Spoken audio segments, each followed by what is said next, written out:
Welcome everyone to Frankly Speaking About Cancer, Chronic Lymphocytic Leukemia.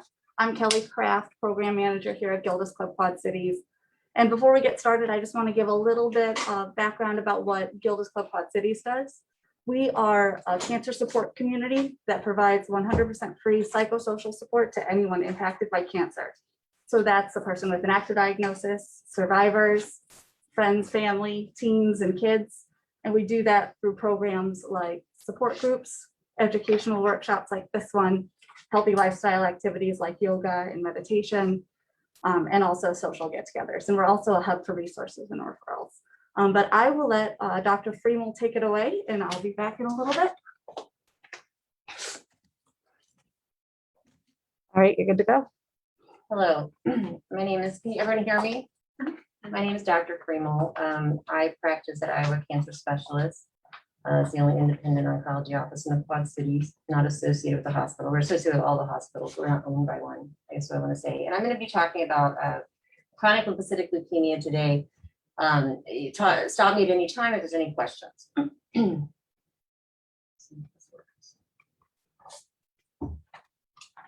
didn't have to work. Oh, that's funny here. If you just hit right there, you can make it work. So I'll let you read these slides that don't mean anything to me. Oh, sure. I can start for a bit here. Sorry. Oh, no worries, no worries. So these slides are just medically reviewed regularly by our doctors. Though. It's just this little button down I'm here. going to click that at the thing. So It just likes me. all right. So these workshops are developed by Cancer Support Community, and you hit go, and then are you okay with doing the overview? Mhm. All right. So introductions, I'm going to introduce myself. What is CLL, SLL? CLL and SLL, those are abbreviations that stand for chronic lymphocytic leukemia and small lymphocytic lymphoma.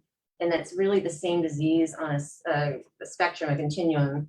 As we'll talk about in future slides, CLL is when the cancer involves white blood cells mainly in the blood, the circulation system. And the SLL is when the abnormal white cells mainly involve lymph nodes rather than circulating in the bloodstream. And we'll discuss all of the rest of the things you see here. And this will be a recurring theme, is that educating yourself is very important. Getting support from both your own support system, family system, and also where you get your oncologic care is important. Have hope and courage. So CLL, it stands for chronic as opposed to acute. Acute is like happens right away. Chronic happens over a long period of time. So CLL is chronic, meaning that usually when it comes about, it comes on slowly. It's usually found incidentally on a blood count. Someone doesn't have symptoms. They have an elevated white blood cell count. So it's chronic, and a lot of people live with the disease and never need treatment. Lymphocytic leukemia. So leukemia means cancer of white blood cells. There's multiple types of leukemia, which is at the bottom of the slide here. There's acute leukemias, which usually require more urgent treatment, immediate treatment, but are also curable. And there's chronic leukemias, which are we think that they're not 100% curable, but they're very treatable. We can keep them in remission for long periods of time with our current therapies. And so the lymphocytic part is it's a type of white blood cell. For the white blood cells, the main two types are neutrophils and lymphocytes.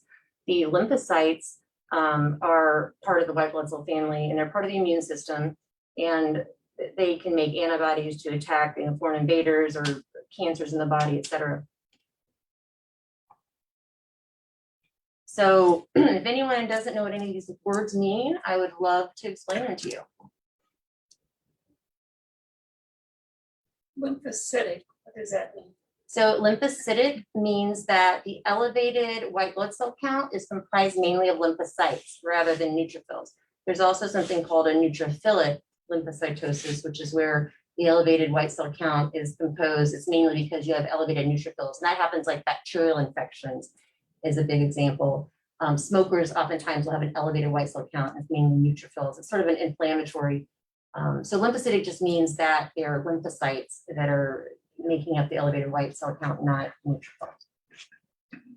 Leukemia just means cancer of white blood cells. We did chronic. Anemia just means low red blood cell count. I measure anemia with a test called the hemoglobin. For women, normal hemoglobin is 12 to 16. For men, it's 14 to 18. There's a variation, obviously, that's a huge range. Marrow refers to bone marrow. So we have all of our bones, all of our central bones, like from about here to here, and all of our central bones have a spongy internal substance called the bone marrow. And that is where all of our circulating blood cells and other cells are made. And they mature, and some cells are released and circulate in the circulation of the bloodstream, and some stay in the bone marrow. But so in marrow, that's what we're talking about. But there's no marrow like below your knees or below your elbows.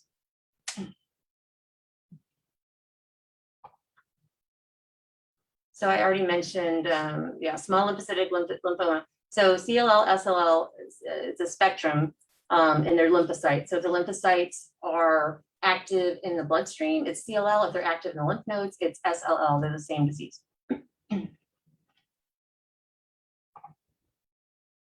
And I mentioned that CLL is chronic. That means it can be slow developing, ongoing condition.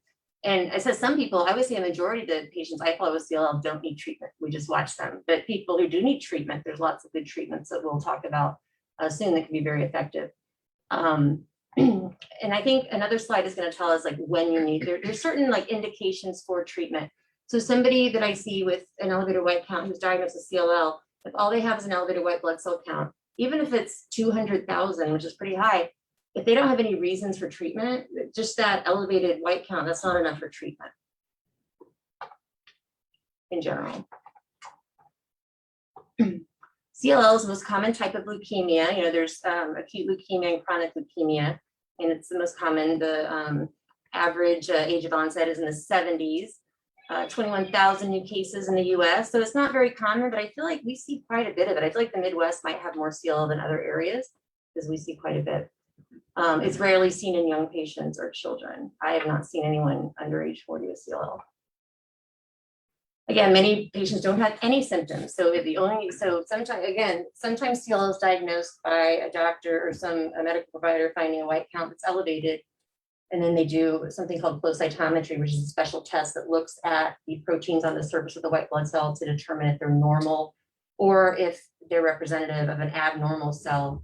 And this flow cytometry test can say, okay, these white blood cells have abnormal proteins that put it in the category of being CLL. But other than that, there's no symptoms or anything else, just found incidentally. So these are patients we just follow. If they don't have symptoms, we don't treat them. So what are the symptoms that we may treat? So these CLL cells, since they are white blood cells, part of the immune system, they can release substances that make you feel like you have the flu. So you can feel tired, you can have drenching night sweats, you can have unexplained weight loss, decreased appetite. We call these constitutional symptoms, fevers. And that would be sometimes a reason to treat CLL if that happens.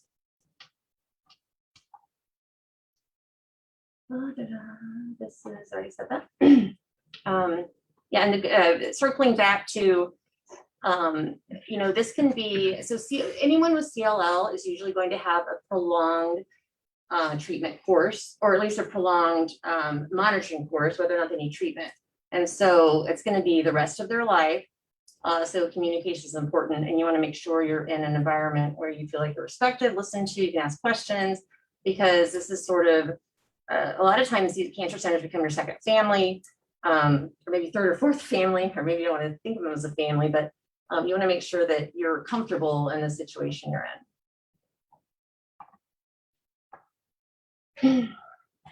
Treatment planning is when you're first diagnosed with CLL and you sit down with your hematologist oncologist and discuss what are the treatment options, because there's lots of treatment options. As I mentioned, most of the times the treatment option is just monitoring. You don't need any treatment at all. And usually when I have someone with CLL, if they're just initially diagnosed and I don't feel like they need treatment for the first year, I monitor them, their blood tests, or see them every 3 to 4 months for the first year. Everything's stable. Then I go to maybe 6 months, and then eventually we see these patients once a year, and they know when to call us to be seen sooner. And that's if they have unintentional weight loss, fevers, drenching night sweats. If another doctor tells them that they have low blood counts. So sometimes the CLL since it can invade or can replace the bone marrow. It can crowd out the red blood cells and the platelets, and you can have a low anemia, low red cell count, and thrombocytopenia or low platelet count. And that would be another reason to treat CLL. Another thing that's I think probably going to talk about on future slides, but another thing that can happen is you can have anemia because the immune system kind of goes haywire because of the CLL and will attack the red blood cells. And that's called autoimmune hemolytic anemia. And that's treated differently. But we always we think about all these things when we see somebody with a low platelet count or hemoglobin who has CLL. And always think about your goals. Yeah, when you see a provider, we're always thinking about, okay, what can we offer, for treatment and palliative care, et cetera. But it's really helpful to hear from the patients about, what are your goals? What do you really want to do? Because that, especially with CLL, with so many different treatments, it actually impacts what we might recommend for treatment based on what your individual goals are. Dr. Friedel, are there lifestyle changes that affect CLL?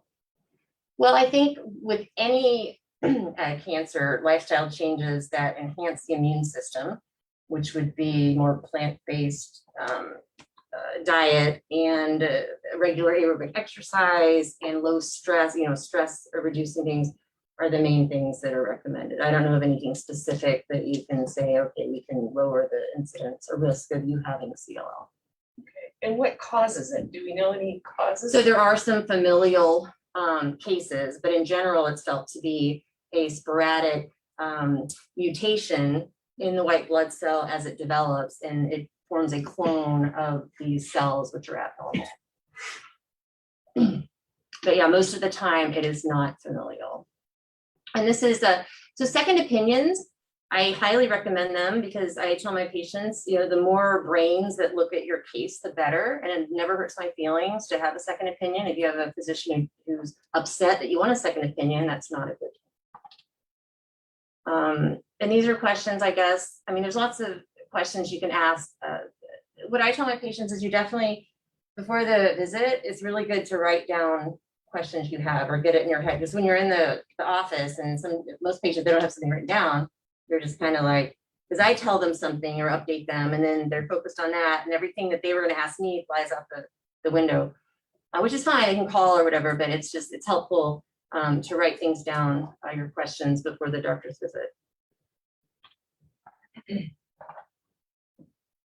So I already mentioned a majority of CLL patients, they're chronic, meaning the white cell count might slowly increase with time, but just because the white cell count is higher in the blood, it's not causing any problems, no symptoms, no change in blood counts. And so we just recommend observation, otherwise called watch and wait, closely monitored. And I mentioned I usually, for the first year, every 3 months, and then we stretch things out. And I have patients I follow once a year. Again, I've been following them for many years, and they know when to call if there's an issue. And then so a lot of not a lot, but some patients say, well, I have this cancer of my white blood cells and we're not doing anything. Well, there's been no studies that show that doing anything before there's symptoms or issues doesn't help. So that's why it's recommended to watch and wait. There's clinical trials that come up that, some patients might be a candidate for to see, okay, does this new therapy help if we give it before we normally would treat CLL? But other than clinical trials, there's no indication if you don't have symptoms or issues with your blood counts to treat this.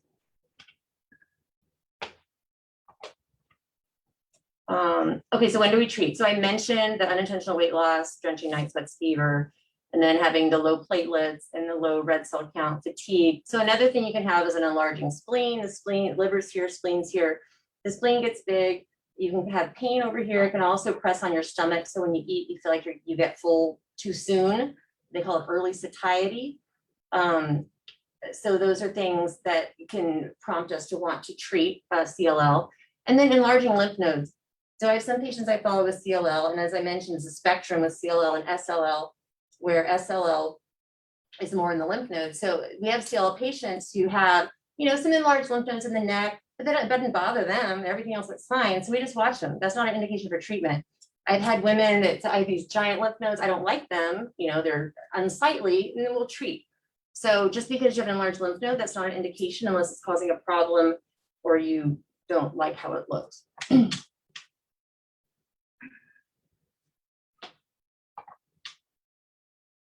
And so the goal is, why do we treat? So in general, we feel like with a chronic leukemia, we cannot completely cure it. There's been many cases, and I've seen personally cases who they've been, you know, last treatment was 10 years ago and they're fine. But in general, this is something that will recur. If you do need treatment eventually, if you're treated, we usually do a treatment, get you sort of into a remission, I guess you could say, then monitor, hopefully for years and years before you need your next treatment. And so the goals, if we do want treatment, are to slow down the growth of the CLL cells, maintain lifestyles. That's where it comes in. You need to let your provider know, you know, what you like to do, you know, what's the most important thing for you. Like if you run, or let's say you do knitting, that's important for us to know because some of these treatments can cause neuropathy. And if you need all that sensation in your fingertips, we don't want to risk that. So it's really good to know sort of what, you know, your goals of care are, what you, you know, really want to keep working. And I mentioned it's not curable yet. But So again, is most the- people are treated on and off for years. Yeah. So is the treatment typically a form of chemo or? So now there's what we call more targeted agents. So initially it was just chemotherapy or then immunotherapy. But now we have more targeted treatments that we'll talk about in a few more slides. I guess we don't really call them chemotherapy. We call them targeted agents because so chemotherapy is a medicine that kills rapidly dividing cells indiscriminately. So it also, that's why it affects your normal cells. You lose your hair, your bone marrow, and you know, go south. But these other treatments don't necessarily just kill cells indiscriminately. They target the white blood cells themselves. So the side effect profile is better in general.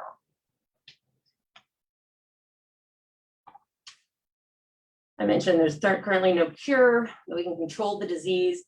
And so in addition to wash and wait, which is the most common thing we do, other treatments are, so chemo immunotherapy, that's where we had our general, I don't know if you've heard of R-CHOP or RCD, there's all kinds of VR, there's a lot of different chemotherapies combined with immunotherapies. The most common ones were rituximab. There's some other CD20 targeted immunotherapies that I'll mention on a different slide. But nowadays, there's new treatments, including venetoclax, the BTK inhibitors, including ibrutinib, which we'll talk about in another slide. So there's lots of new treatments available now for CLL, which can be, that aren't just their, you know, indiscriminate chemotherapy that just kills all rapidly dividing cells, because that causes more side effects. Here's questions to discuss with your doctor. So yeah, clinical trials is always an important question.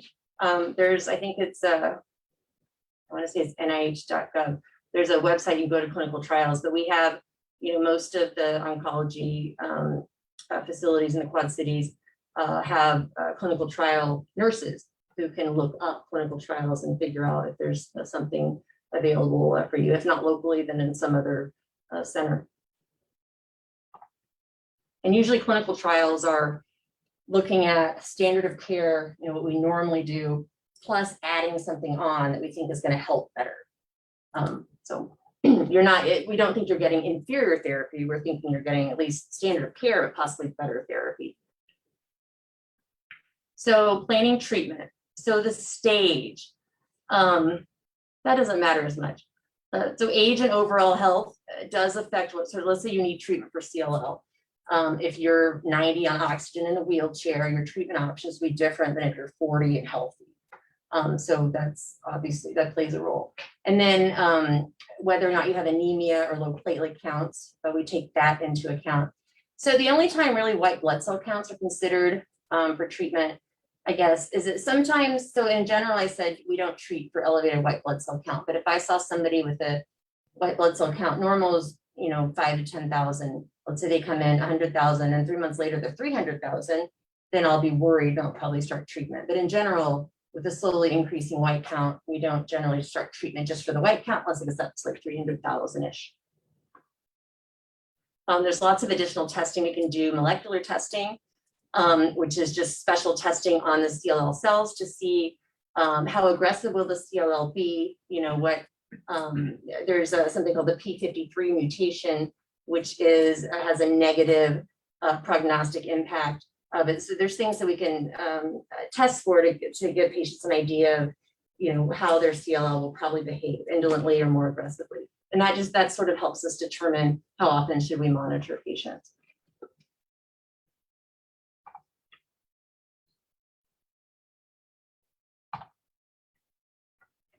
So yeah, chemoimmunotherapy. So I mentioned, though, initially sort of all we had to treat was chemotherapy, and then we discovered rituximab, which is a monoclonal antibody directed against CD20, which is a protein that's on the surface of these lymphocytes, white blood cells. So now we know that if you're going to give chemotherapy, you should also give the CD20 directed immunotherapy with it. We call it chemoimmunotherapy because it works better than chemotherapy alone. But now we have more, even better treatments. This is sort of our gold standard. I mentioned some of these, so bendamustine with rituximab, chlorambucil, obinutuzumab. Obinutuzumab is like rituximab. It's also a CD20 directed antibody. The FCR combination is a F and C, two chemotherapy agents. The R is rituximab. That's sometimes considered for very young patients who have a certain type of CLL because it's been shown to have a possibly curative effect, very long-term disease-free survival. But in general, we don't use that. So the targeted therapy is what I was sort of alluding to. The standard chemotherapy attacks rapidly growing cells in general. The targeted therapy are listed below here. So ibrutinib and acalabrutinib are both BTK inhibitors, has Bruton's tyrosine kinase, and that is a enzyme in the cell that helps it replicate and proliferate. And so these medicines block that ability to do so. And then the idelalisib and duvelisib are actually enzymes downstream of that in the cell that it blocks. So it's just blocking the ability of the cell to divide readily. Venetoclax is a BCL2 inhibitor, so it has a totally different mechanism, but BCL2 is mainly expressed on lymphocytes, so it's helpful because the side effect profile is pretty good. Are those all IV infused? No, venetoclax is oral. Ibrutinib, acalabrutinib are oral. Idelalisib and duvelisib, I'm not sure because I have not used either of them. But venetoclax we use quite frequently, and ibrutinib, acalabrutinib. Usually it kind of sort of depends on venetoclax. Sometimes there's a risk of tumor lysis syndrome where what that means is that when we do the treatment, it kills all the white cells so effectively that the cells we call lyse, or they break open in circulation, and all their intracellular contents spill into the bloodstream. And a lot of that can be toxic to the kidneys and cause kidney failure. We call it tumor lysis syndrome. There's medicines to prevent that and to treat it. So with venetoclax, we're really careful about doing that. And some patients, depending on how bulky their lymph nodes are, how high their white count is, or what their risk factors are, we actually will start it in the hospital just so we can monitor, like every 4 to 6 hours, the labs, and make sure that you don't have tumor lysis, because that can lead to needing dialysis and it can be pretty abrupt. Monoclonal antibodies, I already mentioned they're CD20 directed. CD20 is a protein on the surface of white blood cells, lymphocytes. And so these antibodies target that specifically, so it spares most of the other tissues in the body. These are just examples of 3 that are on the market. And there's actually rituximab is the first one that was introduced. And now there's used to be an IV administration. Now there's a shot available, which has been very nice for patients. I've used obinutuzumab quite a bit. I've never used ofatumumab, but it's basically the same thing. Stem cell transplant. Does anyone know what a stem cell transplant is or anything about it? It's mainly the idea is that your bone marrow, which makes all your circulating blood cells, with a stem cell transplant, you can reset your bone marrow and replace it with somebody else's sort of cells. The bottom line is it's almost never used for CLL. And why is that? Because There's so many good treatments. So maybe somebody who has a really bad CLL who's 40, you would consider it. But just because, I mean, there's just so many good treatments, and it hasn't really been shown to be as effective as it has been in like follicular lymphoma, diffuse large B-cell lymphoma, and other lymphomas. Clinical trials I mentioned, so all the BTK inhibitors and venetoclax that I mentioned, these were all the product of clinical trials that have been done in the last decade, where patients tried that, in like preclinical models, and then like early clinical trials suggested benefit, and then they were tested in big groups, and they were found to be better than chemoimmunotherapy. So that's why we almost I don't remember the last time I ordered chemoimmunotherapy for a CLL patient. You'd only do it if they couldn't have venetoclax or one of the BTK inhibitors. But clinical trials are always important. I think I skipped. Yeah, am I eligible? That's where, so most practices have a clinical trials nurse who can help, guide you through that. Are you eligible for a clinical trial? And if there's, oftentimes, and clinical trials are really weird. I'm trying to delve into how it all works, and I'm still confused. But so there's local clinical trials that are offshoots of Genesis and Trinity that we participate in. But there's lots of clinical trials that are open elsewhere. So it's always good to look, are there clinical trials close? Like the University of Iowa is only 45 minutes away. There's Mayo, Northwestern, cancer treatment centers in Zion. So there's a lot of local places that could have clinical trials you should look into, if that's something you're interested in. Be prepared. This is just sort of, all of these treatments can potentially have lots of side effects, and we usually, I have my nurse practitioner does our chemotherapy teaching the day of the start date of whatever treatment. She goes over, what to possibly expect, and get a bag with stuff to use if you need this, and handouts. And so these are things that should be discussed with you, before your treatment starts. And all different treatments have different types of side effects. So, so like this nausea, diarrhea, that's usually more common with a straight chemotherapy, whereas, other more targeted agents would have different side effect profile. Fatigue. This is kind of a tough one because many people have fatigue. And I think I've had 2 patients where they had such bad fatigue. We actually did a trial of therapy for their CLL to see if it helped the fatigue. Didn't help in either case. So usually fatigue is not from CLL if there's not other symptoms. But we have, if it's really severe, it can be a symptom. And so I have tried, as I mentioned, treatment. But if the treatment doesn't help with the symptom, we just stop it, because the whole goal of treatment is to get rid of the symptom or the low blood count, not just to treat the CLL, just to treat it. Infections. So there's a lot of patients with CLL many times can get recurrent infections or infections, especially upper respiratory infections that don't heal or resolve in a timely fashion with normal antibiotics and other supportive treatment. And in that situation, sometimes you can give IVIG, which is pooled immunoglobulins from other patients, to give patients with CLL if they have a low IgG level. And then you want to make sure all of your vaccinations are up to date. So flu vaccines every year are recommended. Pneumococcus is recommended with a booster at 5 years. And then there's a new VZV vaccine, I think it's called Shingrix, but it's like 90% effective, whereas the previous zoster, which is the shingles vaccine, was maybe 50% effective. So if you got the previous vaccine for shingles, you want to get the new one.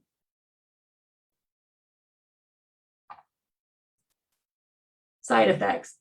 So this is something this is good. Anytime you think you're having issues, it's just, writing them down. So that way when you bring them into your appointment, it's really helpful for us to actually see, rather than asking you, so what happened and what a day 1, 2, 3, 4, because in my mind, I'm picturing when you got the treatment, what your symptoms are, what they could be from, and I'm picturing like this timeline. So if you actually have a timeline, that can be really helpful. So do you always go to, like if you have chronic UTIs? Hmm? You just go to your primary and have them deal with it So- instead of going to your oncologist? So what we tell our patients is that ask us first, because chronic UTIs, number one, we'll make sure you've seen a urologist to make sure there's nothing, anatomically wrong, especially with men. Women, that's not as, weird to have chronic UTIs. And then sometimes we'll start suppressive antibiotics, but no, we tell our patients to call us first. And if we feel like it's not related, so with CLL and any infection, we feel like it's related, and we deal with it. This is more side effects, things you can do. So palliative care, we have Dr. Jager in our office sort of specializes a bit in palliative care and also functional medicine, but it's really sort of just supportive care. When I see a patient, all my time is spent, or most of my time is spent reviewing records, labs, figuring out, in my head what we're gonna, do, and then go in and explain to the patient, try to see what they're doing and talk with them. But then a lot of times all of this sort of secondary things, which is like addressing the stress of having a cancer diagnosis, just looking at sort of side effects that may not, patients don't necessarily tell physicians about. These are things that can be addressed with palliative care visits. Hospice care, it says it's different from palliative care. I mean, it's really not. Hospice care mainly, hospice means you have to tell the government you think the patient may not live past 6 months. But palliative care and hospice care overlap. And so when you think about hospice care, you should think palliative care. And it's a way to have a caregiver who is trained in not the didactic part of medicine, but trained in providing emotional support and like side effect support to get involved with the treatment care plan. And then palliative treatments, I already mentioned antibiotics, blood transfusions, red blood cell growth factors. Those we can give weekly or every 2 or 3 weeks. That can be helpful if the hemoglobin is below 10 in certain situations. I mentioned, so this immunoglobulin, that's the IVIG for the infection. Steroids can be helpful if there's a concern that a patient has hemolytic anemia, which is where the red blood cells get destroyed in circulation by the immune system. Growth factors, they also have growth factors for low white blood cells. There's actually now growth factors for platelets that are used for ITP, which is where platelets are attacked by the immune system, but they're not yet approved or recommended to be given routinely in other situations just to raise the platelet count, but I imagine they will be eventually. Having the spleen removed or radiation therapy, that's uncommon for this because there's so many good systemic treatments that usually is not necessary now. The end of treatment is not the end of your journey. Follow-up care. So yeah, we have patients come in routinely. Again, most of my CLL patients are on observation or have had treatment and then they're off and now we're observing them. So there's really no indication to have someone on a CLL treatment forever. Usually you stop it at some point and observe them again.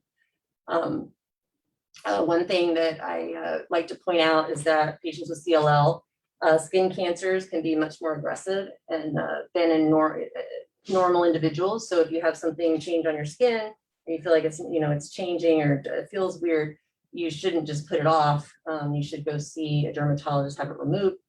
And other cancers just in general are more likely to develop just because CLL suppresses the immune system in a way so it's just not functioning normally.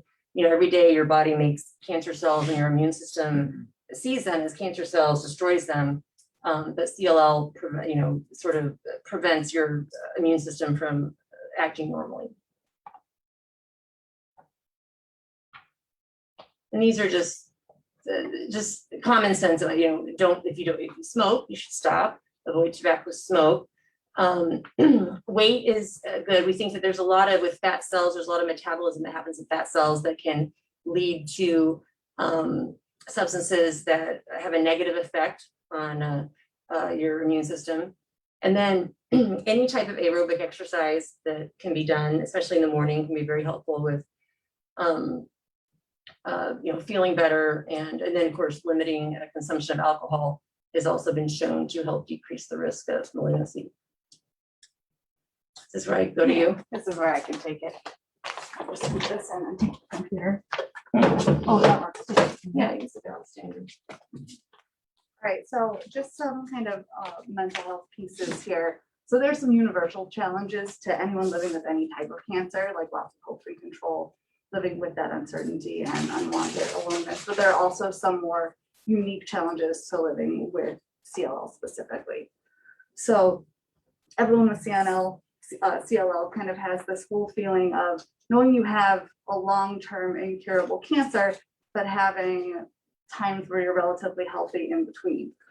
So it's a little different than, you know, what other people with cancer may be going through or other people with different diagnoses.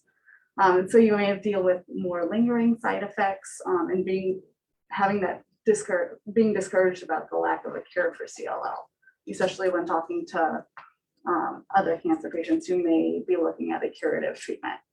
And so also during those periods of watch and wait, sometimes our loved ones can kind of forget that that there's a cancer diagnosis there, and forgetting that you may be more tired or anxious than anyone else. And just a couple things that you can do about those challenges is knowing that your life may not go back to a perfect normal of what it was like before you had CLL, but that you have to kind of figure out what the new normal is. But also remembering that most people with CLL live long, happy lives, and that it can be managed as a chronic disease over a long period of time. And then a number one hint here is getting some sort of support, whatever that looks like to you. It can be family and friends, talking to them. It can be support groups like a Gilda's Club or online, just whatever works for you. And if it gets to the point where it's not going away, any sort of distress, anxiety or depression, make sure to talk to your team. A couple other options, and these are things that we have at Gilda's Club, are like yoga, meditation, relaxation, things like that, even art projects, just whatever works for you to help with your self-care. We have lots of options here at the Gilda's Club, and if the things that we do don't work for you, we can maybe give you some tips. And also telling your family and friends how you're feeling so that they kind of have a bit of a better idea of what you're going through. I mean, they can't know exactly what you're going through, but they can at least understand a little more if you're a little more open with them. And again, if things don't improve, mood or depression over time, talk to your healthcare team. So just a couple tips of living with uncertainty, which impacts pretty much everyone with cancer, and especially CLL, is be informed, and being here is a great way to do that. And then knowing that you're not going to have control over everything, unfortunately. I know we all love to have control, and a lot of these things are easier said than done, but practicing some of these things are what gets us there. And being aware of our fears, but practice letting them go. Again, easier said than done, but and expressing our feelings of fear with somebody that we trust. So whether that's family and friends, a counselor, support group, even an online support group is a really great option for some people. And trying to enjoy the present. Sometimes the future can feel a little uncertain, so trying to be in the moment when you can and make time for yourself and time for what you really like to do. A couple more things is trying, again, this is easier said than done, but working toward having a positive attitude. It can help us sometimes feel a little better when we know that cure is maybe out of reach. And trying to use our energy to focus on what you can do now to help yourself stay as healthy as possible. Finding ways to relax and exercise and just control what you can, because we can't control everything. So a couple of more advanced directives. These are good for really anyone to know about and to get on the books, but especially for someone with a cancer diagnosis. So a living will is an optional advanced directive if it's something you can use if you're kind of not wanting more life elongating treatments, just an option on the table. And then a durable power of attorney is something that everybody should have in case we're not able to make healthcare decisions for ourselves, giving a secondary person who can make those decisions for us if we're not able to. A financial power of attorney is the same thing, but for finances. And then a do not resuscitate order, which is POST in Illinois and I-Post in Iowa. it sounds really intense, this do not resuscitate order, but what it really is it helps you make decisions with your doctor about what you do and don't want in case of a health emergency. So you don't have to check that do not resuscitate box. You can actually choose do not resuscitate or please do resuscitate and have that on file. So it just really gives you power over what would happen in an emergency. And a will is, we all kind of know what that is, making sure that we know who is going to receive our stuff and who's going to take care of our kids in the event of our death. I'm going to go through some cancer support community resources. So the number on the screen, that 888-793-9355 is our cancer support helpline. That's manned by licensed mental health professionals and resource professionals who can really give a lot of great resources if you're running into any trouble with your cancer journey. And it's another great option if we're not available, because they even have some weekend hours. And then open to options is a counseling system that we use when we're running into a fork in the road in our treatment. So if ever you're making a treatment decision, like maybe you're not sure whether or not to treat or to stop that watch and wait, or we're thinking about treatment A, but it has these side effects, or treatment B with these side effects, and you need to make a decision. You can sit down with one of our licensed mental health professionals, really get all of your situation, thoughts, goals, and options on a piece of paper and come up with a list of questions for your doctor when you need to make that decision. It takes about 45 minutes, and a lot of people have a lot less anxiety with it. And the idea is that if you get all the answers to all these questions, you'll have all the tools you'll need to make your decision. It won't make it for you, but it will give you all the tools you need. And then our Frankly Speaking About Cancer series is what we're at right now. Keep an eye out on our calendar. They change every month what we have educational workshops about. So if anybody's interested in that big scary word advocacy, you can join our grassroots movement. The nice thing about it is it has a lot of options, from the big scary things that you can do, like calling our senators and things like that, to smaller manageable things that anybody would feel comfortable doing. So if you're wanting to make a difference and have your voice heard, that's just an option for you. And then one more little piece that I like to give is our My Lifeline. It's another free option for anyone impacted by cancer as you're going through kind of treatment and everything. It gives you a blog where you can update your loved ones about what's going on with your treatment. You can actually set up like a helping calendar. So say you maybe need some help with transportation to and from your appointments, or you're going to have some sort of treatment that's going to make it so you can't cook for a little while, and you need somebody to maybe help drop off some meals at your home that you don't have to cook. You can actually put on a calendar, I need these things on these days, and those people who are in your life that want to help can sign up to do that for you. It's actually really helpful sometimes for our loved ones, because everybody wants to help when they hear about a cancer diagnosis, but they don't know how to help or what to offer, and then they know exactly what you kind of need help with. And then there are also discussion boards, message boards on there, where you can connect with people all over the world with your same cancer diagnosis or a similar one, and bounce ideas off of each other. So we're at the point where there are questions and answers. I'm going to go check on the Facebook Live, and if there are no questions on Facebook Live, I'll end that, and we can kind of come back to just the people in person and ask any questions. Let me just refresh this really quick.